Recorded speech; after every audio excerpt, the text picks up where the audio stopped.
Record વાગે, ગીતના શબ્દ બહાર પડે અને એમના પગ થીરકે, એ સાથે જ ઓડિયન્સ બધી બૂમો પડે, સવિતા સવિતા. દોસ્તો, આજથી 3 દાયકા પહેલા આણંદમાં જાહેરાતી દુનિયામાં એક સુપરસ્ટાર હતો. જેમ અમિતાભ અને રાજેશ ખન્નામાં એ ઉભા રહે ત્યાં લાઈન પડે, એ ઉભા રહે ત્યાં લોકો ઉમટી પડે, એમ જાહેરાતની દુનિયાનો આ માણસ, એની રિક્ષા ઉભી રહે, ગીત આવે, હસતા હુઆ નુરાની ચહેરા, અને એ સાથે જ પબ્લિક ભેગું થઈ જાય. આ એક જણ એવો હતો જે જાહેરાતની દુનિયાનો સુપરસ્ટાર હતો. લોકો એની રિક્ષા ઉપડે, એ સાથે જ બૂમો પાડે, સવિતા સવિતા, અને પબ્લિક ઘેલું થઈ જાય. એના ડાન્સના સ્ટેપ, એની સ્ટાઇલ, એ બોલે એ જાહેરાતના શબ્દો. દોસ્તો, આજે ફેસબુક અને ઇન્સ્ટાગ્રામ ઉપર જાહેરાતોનો મારો ચાલે છે. નવો શોરૂમ ચાલુ કરવો છે, નવી દુકાન ચાલુ કરવી છે, નવી પ્રોડક્ટને લોન્ચ કરવી છે, નાના શોરૂમ છે તેને પોતાની જાહેરાત કરવી છે. તેઓ યુવતીઓનો સહારો લે છે. આણંદમાં આવી 10 યુવતીઓ છે. ચોક્કસ બધી જ યુવતીઓ સરસ જાહેરાત કરે છે, પરંતુ એમાંથી એક પણ એવો ચહેરો નથી જે એક ઝાટકે 50,000 માણસો સુધી પહોંચે. આખો દિવસ રીલ ચાલે ત્યારે માંડ 5, 7 કે 6,000 સુધી એ રીલ પહોંચે. પરંતુ સવિતા એ પુરુષ હતો, પરંતુ એવા સ્ટેપ ભરે, એક ઝાટકે સાંજે જ્યારે ઘર તરફ પાછા જાય ત્યાં સુધીમાં જે પ્રોડક્ટ, જે પિક્ચર અથવા તો જે દુકાન માટે તેમણે જાહેરાત કરી હોય તે 50,000 માણસો સુધી પહોંચી જાય. નામ એમનું બુધાજી નાથાજી ચૌહાણ. વાસદના વડારા વિસ્તારમાં 5 લાઈન છે, તેમાં 5મી અને છેલ્લી લાઈનમાં તેમનું પતરાવાળું જૂનું મકાન છે. તેમના મૃત્યુને 14 વર્ષ વીતી ગયા છે. પરંતુ દોસ્તો, ક્યારેક વાસદ જાઓ, રેલવે સ્ટેશનની જમણી બાજુ વિસ્તાર છે, ત્યાં જઈને એટલું જ કહેજો, સવિતા ડાન્સરનું ઘર. તમને આજે 14 વર્ષ પછી પણ લોકો ત્યાં લઈ જશે. આજે તો તેમની દીકરી રંજન અને તેમના જમાઈ ત્યાં રહે છે. આ સિવાય તેમને બીજા 3 ભાઈ હતા. તેઓ કુલ 4 ભાઈ. તેમાં સૌથી નાના બુધાજી નાથાજી ચૌહાણ. તેમના પિતા રેલવેમાં નોકરી કરતા, એટલે તેઓ રેલવેમાં કુલીગીરી કરવા પણ જતા હતા. તેઓ નાના હતા ત્યારે ગીતો ગાતા. લોકો અહોભાવથી તેમની સામે જોયા જ કરે, એટલે તેમને લાગ્યું કે તેમના અવાજમાં માધુર્ય છે, જેથી તેઓ ગાતા ગયા. સતત ગાવાના કારણે તેમનો અવાજ ખરેખર સરસ થઈ ગયો. અવાજ સારો થયો એટલે તેમણે જોયું તો તેઓ 2 રાગમાં ગાઈ શકતા હતા, સ્ત્રી અને પુરુષ બંનેમાં તેમનો અવાજ અલગ નીકળતો.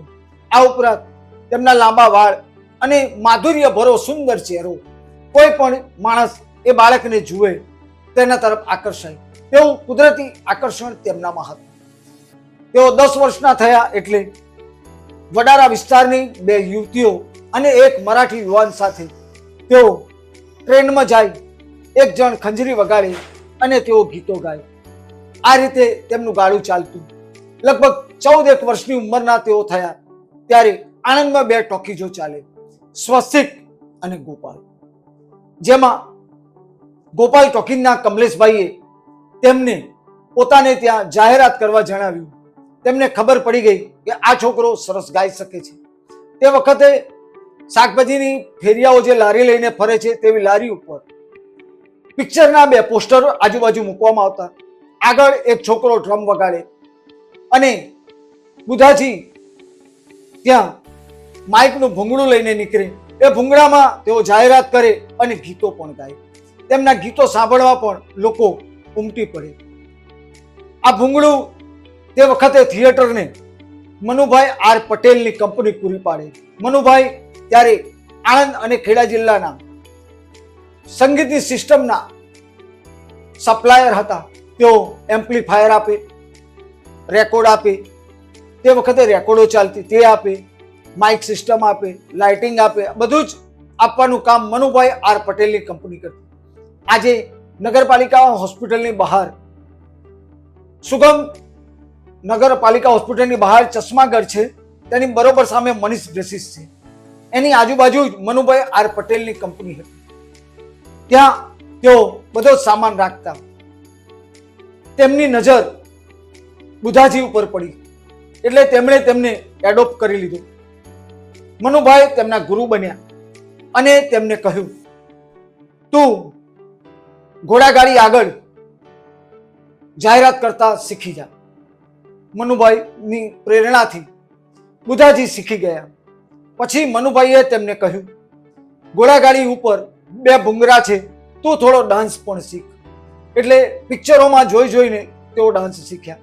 તે પહેલા માત્ર તેઓ ભૂંગળામાં ગાતા અને જાહેરાતો કરતા. જેઓ 1959-60માં તેઓ ડાન્સ શીખ્યા. આ વખતે મનુભાઈની કંપનીમાં પાછળ એક રૂમ હતો. આ રૂમમાં એક ટેબલ હતું. આ ટેબલ એ જ તેમનો રૂમ અને ડ્રેસિંગ રૂમ ગણાતો. બુધાજી ત્યાં સ્ત્રીના વસ્ત્રો પહેરતા, મોંએ પાવડર લગાવતા અને હોઠ ઉપર લાલી લગાવી તેઓ બહાર આવે. તેમના વાળ લાંબા, ચહેરો સફેદ, તેના કારણે તેઓ અત્યંત આકર્ષક યુવતી જેવા લાગતા. તેઓ જેવા બહાર નીકળે એ સાથે જ મનુભાઈ આર પટેલની કંપની આગળ ટોળું એકત્ર થઈ જાય. બધાને ખબર પડે આજે નવો ડાન્સ જોવા મળશે. ભૂંગરામાંથી ગીત રેલાય, હસતા હુઆ નૂરાની ચહેરા અને લોકોની નજરને પારખીને બુધાજીભાઈ ડાન્સનો એકાદ સ્ટેપ કરે. લોકો ચિચિયારી પાડે અને એક જ શબ્દ આવે, સવિતા સવિતા. આ હતો એનો દોર. દોસ્તો, ત્યાંથી ઘોડાગાડી આગળ વધી શહેરભરમાં ફરે. ધીમે ધીમે બીજી 2 ટોકીજો બની, લક્ષ્મી અને કલ્પના. આ બંને ટોકીજોને પણ જાહેરાતની જરૂર પડે એટલે એક કોમન નામ, ચારેય ટોકીજો માટે એક જ નામ હતું, બુધાજીભાઈ. બુધાજીભાઈએ જ્યારે સ્ત્રીના વસ્ત્રો પહેરે ત્યારે તેમણે પોતાનું નામ રાખ્યું સવિતા. બુધાજીભાઈ ઉર્ફે સવિતાને 4 ગીતો ઘણા ગમતા, જેમાં પારસ મણીનું હસતા હુઆ નૂરાની ચહેરા, આપકી કસમનું જય જય શિવ શંકર, આ ઉપરાંત વિનોદ ખન્નાનું બંબઈ સે આયા મેરા દોસ્ત અને અનિતાનું ઝુમકા ગિરા રે બરેલી કે બાજાર. આ 4 ગીતોની ધૂન વાગે અને તેમના પગ થીરકે. લોકો જોઈ જ રહે. તમે હેલન, બિંદુ, પદ્મા ખન્ના આ તમામને ભૂલી જાઓ તેઓ ડાન્સ કરતા. એમના ડાન્સના સ્ટેપ ઉપર લોકો આફરીન થઈ જતા. પરંતુ જાહેરાતની કળાના આ માસ્ટર માત્ર 2 કે 3 સ્ટેપ કરે, ગીત બંધ થઈ જાય, પેમ્પલેટો વેચાય અને તેઓ રિક્ષામાં બેસીને આગળ વધી જાય. તેઓ માની લો ગામડીમાં આવ્યા તો ગામના ચોકમાં જાય, ફર્સ્ટ હસતા હુઆ નૂરાની ચહેરા ગીત વાગે, તેઓ ડાન્સ કરે, ટોળું એકત્ર થઈ જાય અને ડાન્સ એકદમ બંધ કરી દે. પેમ્પલેટો વેચાય, તેઓ માઇકમાં બોલે અને આગળ વધે. ગામના બીજા ચોકમાં જાય. આ જ થીમ તેઓ અપનાવતા, જેના કારણે સાંજ સુધીમાં લગભગ આણંદ શહેર અને તાલુકાના તમામ ગામોમાં તેઓ ફરી વળે અને 50,000થી વધુ માણસો તેમની જાહેરાત જુએ. તેઓ માત્ર પિક્ચરોની જાહેરાત નહોતા કરતા, આ ઉપરાંત ફિલિપ્સ કંપની, યોગેશ ખમણ અને બીજી અન્ય કંપનીઓની જાહેરાત પણ તેઓ કરતા. કોઈની દુકાનનું ઉદ્ઘાટન છે, તેઓ તેમને રોકતા એટલે તેઓ ઘોડાગાડી લઈને ફરી વળતા. 1975માં રિક્ષાનો યુગ આવ્યો એટલે તેઓ રિક્ષા ઉપર ભૂંગળું મૂકે, પાછળ કેસેટ વાગતી હોય અને તેઓ માઇકમાં બોલતા બોલતા નીકળે. કોઈ પણ બજારના ચોકમાં જાય, ઊભા રહે, ગીત વાગે, તેઓ ડાન્સ કરે. તેમનો અદ્ભુત ડાન્સ જોવા માટે 67 માણસો આવે, એકત્ર થાય, ડાન્સ અટકે, પેમ્પલેટ વેચાય અને તેઓ આગળ વધે. આ તેમની સ્ટાઇલ હતી. તેઓ સાંજે 6 વાગે કામ પૂરું કરે પછી વાસદ જવા માટે રેલવે પ્લેટફોર્મ પર આવે. તે વખતે મુસાફરખાનામાં ગામના યુવાનો અડીંગો જમાવીને બેસે.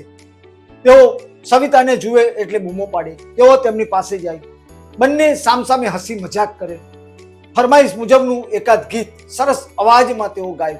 એક કડી પતે એટલે હસે અને તાત્કાલિક ત્યાંથી આગળ વધે. તેઓ દાદરના પગથિયા ચડે, ત્યાં ફરી આ સિનારીઓ.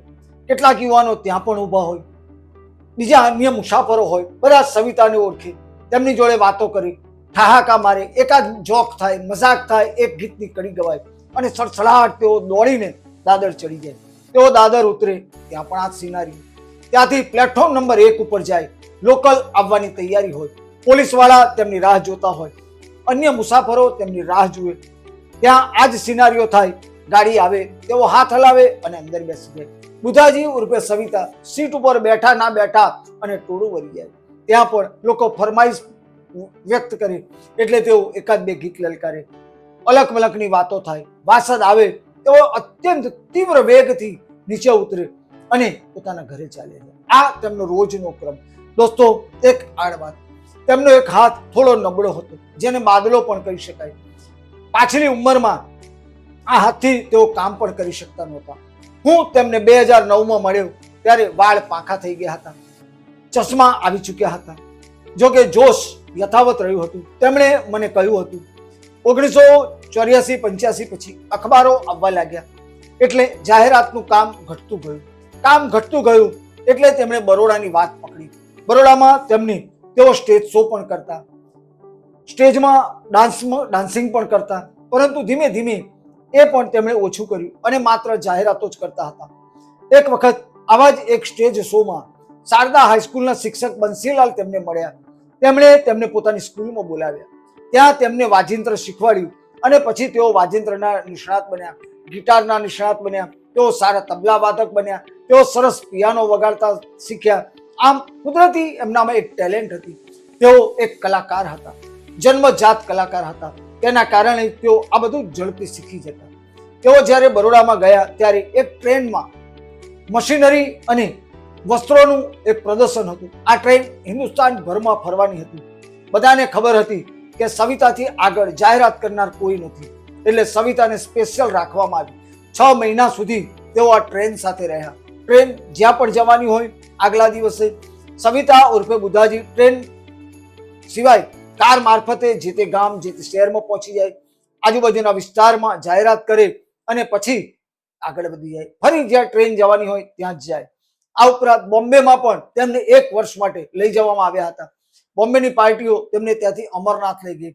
તેઓ અમરનાથ પણ ગયા અને ત્યાં પણ તેમણે 1 મહિના સુધી જાહેરાતનું કામ સંભાળ્યું હતું. આમ બુધાજી ઉર્ફે સવિતા એ જાહેરાતની દુનિયાના માસ્ટર હતા. 1985 સુધી, યાની કે અઢી દાયકા સુધી તેઓ આણંદના બજારમાં અમિતાભ અને રાજેશ ખન્નાની જેમ સુપરસ્ટાર રહ્યા. એટલે જ તેઓ જ્યાંથી પણ નીકળે એક જ શબ્દ ગુંજે, સવિતા સવિતા, અને તેઓ હસે, સામે જુએ, જવાબ આપે. દોસ્તો, 2012માં ડિસેમ્બર મહિનામાં તેમનું અવસાન થયું હતું. તે વખતે તેમની ઉંમર 68-69 વર્ષની હતી. અત્યારે ઘરે તેમની દીકરી અને જમાઈ રહે છે. એ જ ઘર છે, જગ્યા એ જ છે. બસ માત્ર એ જન્મજાત કલાકાર અત્યારે હયાત નથી. અત્યારે હયાત છે તેમની સ્મૃતિઓ.